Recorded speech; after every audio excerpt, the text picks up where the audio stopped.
Have you hit that homeschool season where everything feels heavy, motivation is low, and no one seems excited, including you? Well, then this video is for you.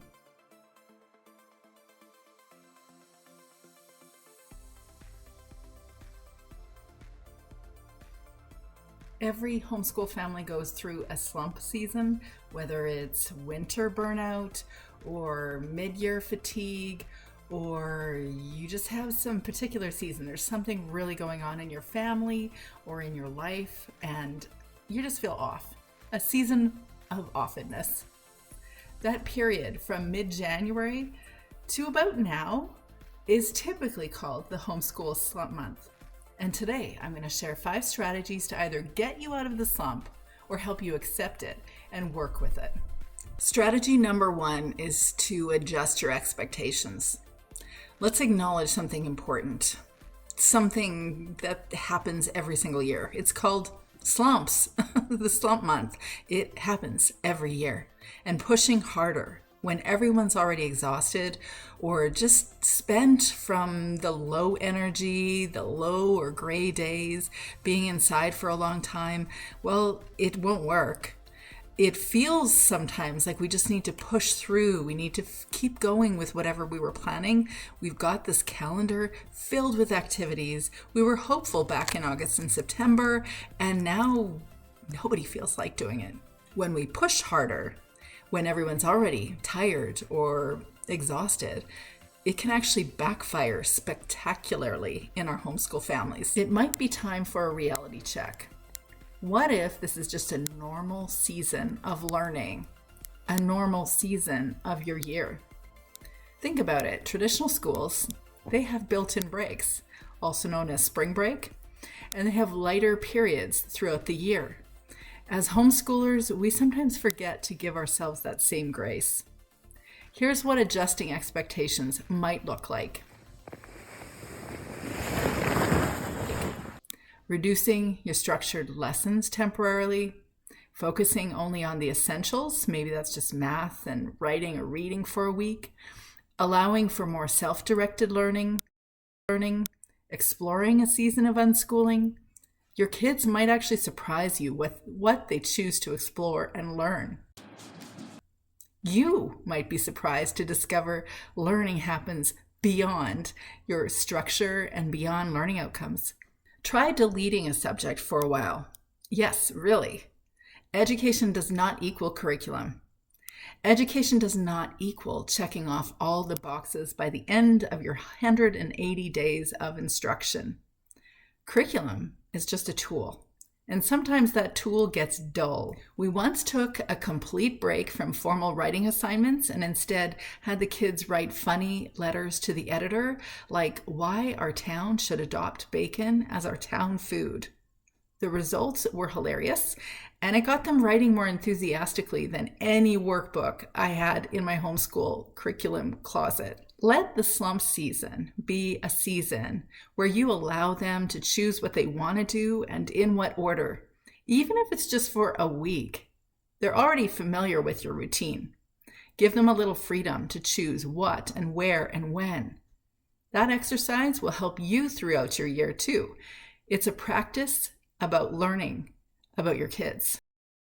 Strategy 2 is to shake up the routine. So sometimes a slump is just boredom in disguise. For us at this time of year, typically the cloud cover hangs low. Winter is colder. Everything begins to look a little dull, including the homeschool routine. Here's some simple ways you can mix things up. Take science to the park. Place a cup of water on a merry-go-round, assuming it's not frozen and has 3 feet of snow on it. But place a cup of water on a merry-go-round and see if it will spill. Then explain centrifugal motion to the kids. And if you don't know what that is, it's okay. Google it. Drop a ball from each stair on the slide and time how long it takes to hit the ground. My kids learn more physics concepts at the playground in our early years than they ever did from a textbook. Well, until now, because my son is taking AP Physics, so he probably knows a lot more than that. Focus on nature. All is calm outside. Trees are cracking in the wind. The fresh, fluffy flakes are dry in their static lumps of bitter cold. Spring isn't the only season to discover what's outside. Maybe you've always been curious about birds or pond life in winter, or wildlife tracks and scat. Yuck, but the kids love it. Nature time is mental health time and can still be science. I can't tell you how many days we would go outside, trudge through literally feet of snow, and then go to a big old log lying on the ground and sit there and do our studies or do a writing project, maybe write a poem about what we observed. We did simple things like that outside because it just felt like cabin fever inside all day long. Stuff was going on outside. It was lovely to note nature in the middle of winter. Set up a bananagram station to build letters, words that they've seen in the read aloud today. Or chemistry experiments in the kitchen. We have made countless slimes in our home. Highly not recommended to be left alone with them in a bathroom sink because we've also had countless moments trying to plunge sinks. But you could also have a math game station at the dining room table, maybe 15 minutes of Duolingo on the iPad. The variety is what keeps things fresh and interesting. Strategy number 3 is to prioritize connection over curriculum or content or resources or activities. Connection, most important thing. When everyone is burned out, pushing harder is not the answer. Connecting more is. Think about it. Homeschooling is not just about academics. I say that all the time, and I know it to be true. But even though I say those words on repeat now, it was hard for me to actually believe it in the early days. It was most definitely necessary for me to deschool my mindset around what education and learning really is. And it took a long time. In fact, I still find myself deschooling at times. What I know for sure, though, hindsight is 20/20, they say. Well, I know for sure homeschooling is not just about academics. It is mostly about relationship.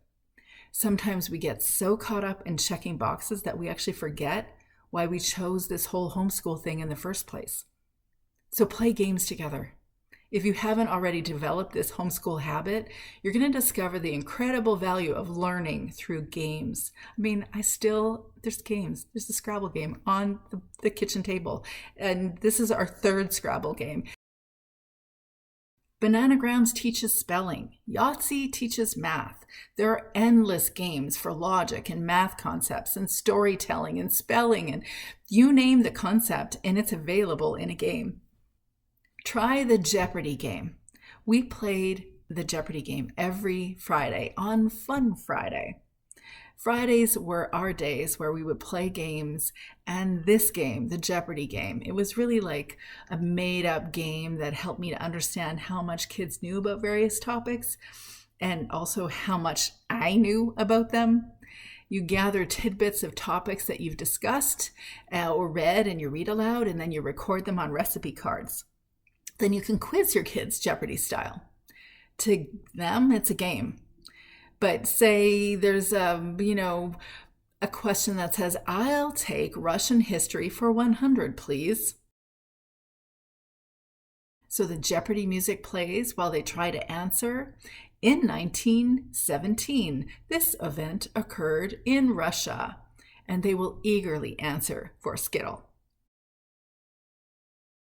Even when the younger kids, or maybe sometimes the older kids, do not know about this topic at all, over the course of time, you'll discover that they want to know because they know they'll get a Skittle. Strategy number 4 is to take a guilt-free break. It is okay to pause. Really, it is. Homeschooling is a marathon, not a sprint. Traditional schools have snow days. Okay, well, maybe less so since the pandemic, but they have days off. They have teacher work days. They have random holidays that we don't even know exist. As homeschoolers, we can be intentional about our breaks too. Here are some ways to take a refreshing break. Focus on field trips. Head to the local museum.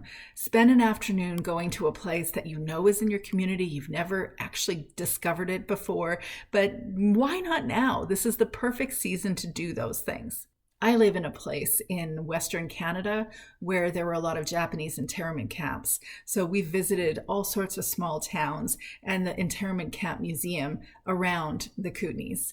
And that was just a really interesting way to introduce history. There's nothing like learning history in real time in the places and the museums that are housing all the things, the artifacts of a certain time period. Then you could ask the kids to imagine living in that era or using those tools, wearing the clothes, and then you could come home to write about it. Or maybe this is the time of year your family joins a co-op, or you decide to invite a few homeschool families to your place once a week to do science experiments together. Or maybe you want to create a theater troupe like our family did. We joined in a community homeschool theater group where even the moms, even the dads participated in sharing about this beautiful community event. And everyone took a role, including the kids. Everyone took lines and everyone did something to contribute to a homeschool community. It was beautiful. It was beautiful to be part of. Do you celebrate 100 days of studies? This is a borrowed concept from school. It's really just an opportunity to have fun and celebrate and do a little party, reflect on how far you've come throughout the year. If you want to learn about more ideas that you can incorporate on your 100-day of studies, then check the link below because I'll share with you the things that we did on our 100-day of studies. Of course, you can give up an activity entirely or just give homeschooling a break. When we do that, we actually come back more energized. We become more focused on the things that matter most. Or you could let the kids choose a topic of interest and they could, create a lap book around that topic. I routinely request this when my kids spent time in the library once a week. Does it matter to me that they chose to research Apollo 13 or a forensic science experiment? No, it does not. The excitement of self-directed learning often breaks the slump season. And strategy number 5 is to lean into the slump. What is it teaching you? Instead of fighting the slump season, what if we saw it as a signal? Notice when you're feeling bored. If you're bored, I guarantee you, your kids are bored too. Slumps often have something important to tell us if we're willing to listen. So I encourage you to reflect. Are you overscheduled and you need more margin? Do the kids need more autonomy in their learning? Has your homeschool drifted from your core values and vision? And is the season revealing what really matters? An engaged kiddo is a learning kiddo. When they light up about a topic, whether it's space exploration or the Titanic or medieval history or the science of slime, learning happens naturally, and they're alive and excited. The slump season might be showing you where the spark has gone out and where it can be rekindled. Okay, so let's recap our 5 strategies for beating or accepting the homeschool slump. The first is to adjust your expectations. The second is to shake up your routine. The third is to prioritize connection over curriculum and resources. The fourth is to take a guilt-free break. And the fifth is to lean in to the slump and listen to what it's really teaching you. Remember that homeschool slumps aren't a sign of failure. They're an invitation to slow down, reconnect, recalibrate. Every season in your homeschool journey has purpose, even the challenging ones. I'd love to hear from you. Have you experienced a homeschool slump? Do you experience it every January to March? Do you experience it when? I'd like to hear. Would you let me know in the comments below? What helped you get through it? If this video has helped, don't forget to like, subscribe, and share with another homeschool mom who might need this encouragement today. Until next time, strategize ways that you can overcome the slump month season. And remember, the slump season will not last forever. In fact, spring is just around the corner. So try to stump the slump month.